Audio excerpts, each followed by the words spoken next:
analyst. Let's take a look right now at the president up there in New Hampshire.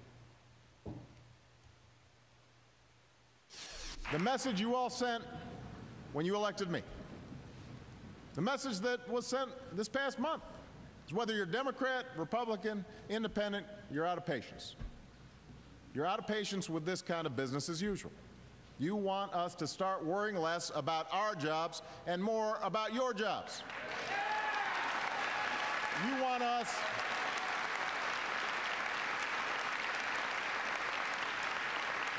to worry less about our election and more about solving your problems. Well, something's working. The Gallup poll, which does daily tracking, shows the president's job approval has been heading upward the last few days. Look at it. At the very end, at the very right end of that, you see it going up to 51%. After all those months of coming down, that's the black chart line coming down, the black line coming down. The red one is his disapproval. Finally, disapproval is starting to tick downward. After all these months, Howard, it's finally turning around. Tactics. Maybe tactics are enough. You don't need strategy. I think going over my notes of talking to White House people before and after the Massachusetts race, I think they decided after Massachusetts they were going to go after the Republicans. First of all, Obama's good at it. He was never a courtroom lawyer, but he looks good going after them the way he did in the Lion's Den last Friday. He looked good doing this. Second, the Democrats on the Hill are not popular. Get them out of the way. Attack the Republicans who are not popular. So it's a twofer for him. Get Harry Reid and Nancy Pelosi off the stage and make it a one-on-one race between him and congressional Republicans. That's what he's trying to do. Mark, do you think it's possible that he can create a phantom bad guy, a bête noire, as you do in fiction, somebody out there to vote against besides him? Well, he's got to do it. He's got to put the Republicans on the defensive. He tried very hard to do that. Look, they're 2 for 2, Friday and today. Great scheduling and staging by the White House, going to the House Republicans, going to New Hampshire, where it's got 2 House races up, a Senate race, a state that the politics, there's going to be a lot of focus and create energy. The only concern I have for him in terms of success and strategy, the AP said the president today, with one hand, he reached out to the Republicans.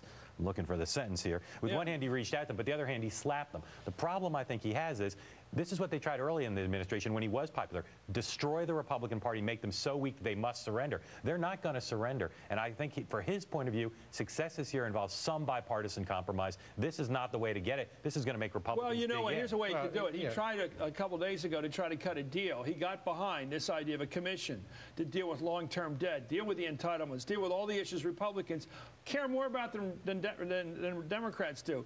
And at the last minute, 7 of those Republicans dropped away and let the thing die. Here he is making them pay for their legislative gamesmanship. Here's the president taking them on, talking about the deficit commission that the Senate shot down last week. Last week, the Senate blocked a law that I had supported to create a bipartisan fiscal commission that would come up with a set of recommendations for cutting our deficits in the long term. This law failed by 7 votes. When 7 Republicans who had co-sponsored the bill, had co-sponsored the idea, suddenly walked away from their own proposal after I endorsed it. So they make a proposal, they sign on to the bill, I say, great, good idea.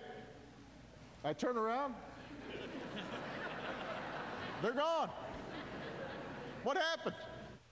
You know, I talked to somebody yesterday who really knows Massachusetts politics, and they said if he'd acted like this, if the country, the Democratic Party, had acted like this, they wouldn't have lost Massachusetts. Well, I think that... If they had smoked out Scott Brown, his voting record as a state senator, if they had made the focus not on his car or his good looks or the fact he hasn't done much, to what he has done as a politician, his long voting record on Republican issues, they could have beaten the guy. I think that's the way they've decided. Clearly they decided that, because before Massachusetts, the president was still talking the inside game, making deals.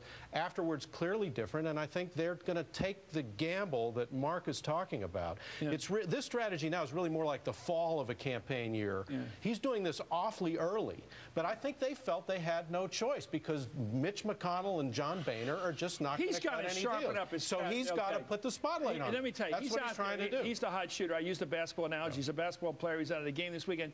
But he can't shoot all the baskets. He needs some people around him shooting. He's got to sharpen up his cabinet. We had the OMB director on the other night. He's not a politician.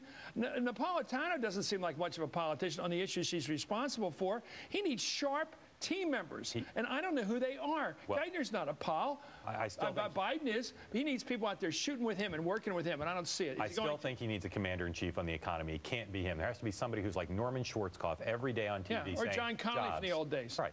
Jobs are going to be created, and here's how we're going to do it. A politician. And it's a politician with someone sensitive about politics, but credibility with Wall Street and Main Street. He needs that. But again, I go back. Howard's right. This is the way he'd be acting if he were simply trying to win the midterms. I still don't understand how this helps his legislative agenda this year. He's right on the merits. The Republicans outrageously walked away from something they sponsored, but that's not going to make them come to the table.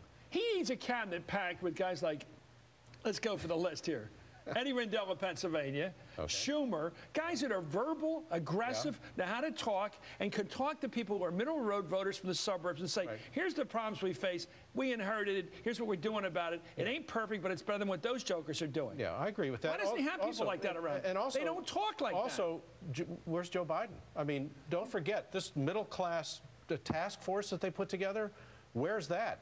Joe Biden was supposed to be somebody who could do some carry the fire of what Mark's talking about, but they are not giving Joe Biden any real online responsibilities. He's in the room, he's kibitzing in the room, he's not making any decisions. You can't put Larry Summers out there, you're right. He's not a pal. You can't put Geithner out there, you're right. You can't put Orzag out there, you're right. A plan. Where are the pals in this administration besides the president, the vice president? I love Joe Biden, but a plan that's predicated on putting him out regularly to talk is a plan that's got a lot of let's risk. get some. Who are the sharpshooters in this administration? I think the issue on which they need I have never is the seen an economy. administration with so few politicians in It's it. the economy. It's the same problem Bush had. Name Bush's 3 Treasury secretaries. Go. You got to have somebody in that job at a time like this who can speak like they're in a war for jobs for America. You know, well, by default, Ed Rendell would be great. Yeah. By default, the president's doing it right now, and I think he likes doing it. I think he's got to worry about that a little bit. And the standard conservative criticism is that he's too self-involved, et cetera. I only take that halfway. He's very good at what he does, and he's showing how good he is at this kind of courtroom situation. But he can't do it all on his own. Here he is. Let's take a look at the president here hitting Wall Street today. Let's listen. I'm announcing a proposal to take $30 billion of the money that was repaid by Wall Street banks, now that they're back on their feet, take that $30 billion and use it to create a new small business lending fund that will provide capital for community banks on Main Street. You combine it with my proposal back in December to continue waiving fees and increasing guarantees for SBA-backed loans. All this will help small banks do even more of what our economy needs, and that's ensure that small businesses are once again the engine of job growth in America. I'm convinced we can make that happen. It's a very small percentage of our GDP, that $30 billion, by the way. It's a small thing. As you were pointing out, the law has to be, I think the Republicans are right. The law has to be changed to do that. But if I'm Obama and I'm thinking the way I think Axelrod and company are thinking now, they're saying, do it. Make the Republicans vote for it. So the law says, smoke them out. They said the law says use the money to bring down the debt. Or to pay back the TARP money. They're saying we're going to take some of this money in the cash drawer and give it to small business and small banks. Force the Republicans to vote against it. Mark might be right, and they're going to keep voting against everything. But I think what Obama, Axelrod, and Rahm are thinking of is let's design a series of votes that they don't dare say no to. You know, in the military, they had the guy that goes out in front of the unit into the jungle and has to take the shots. Right. The second lieutenant, often, who gets the bullet. Right. We have a president of the United States, not just forget the ballistic warfare references. He's out front. He's now taken it. He's the leader of the Democratic Party, the Congress, the Democratic Congress, the whole shebang. He's out there fighting it out like he's the candidate. Isn't that dangerous? Excuse me, Nancy Pelosi has a 7% approval rating. Harry Reid has a 3%. Right. I mean, strongly positive rating in the NBC poll. That's part of the reason. There's no Did you do that again, Howard?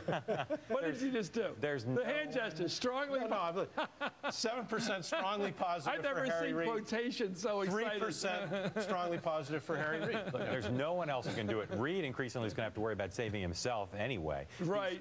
The president has to do it. Chris Dodd's retiring. Right. There's nobody. And look, in the media landscape in which we live, he can still dominate when he wants to. And when he's this good, and when they schedule him this smartly, they win the day. He still needs a balanced offense. He needs 4 or 5 people, men and women out there sewing it. He needs Bob Strauss. He needs John Connolly. He needs Eddie Rendell. He needs Schumer. He needs guys in the government.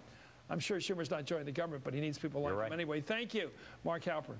Congratulations on the book, Game Change. He needs another game change. Howard Fineman. Coming up, President Obama has vowed to end Don't Ask, Don't Tell, and top Pentagon officials were on Capitol Hill making the case to end the policy. But how would the Pentagon go about doing it? How do they make the transition?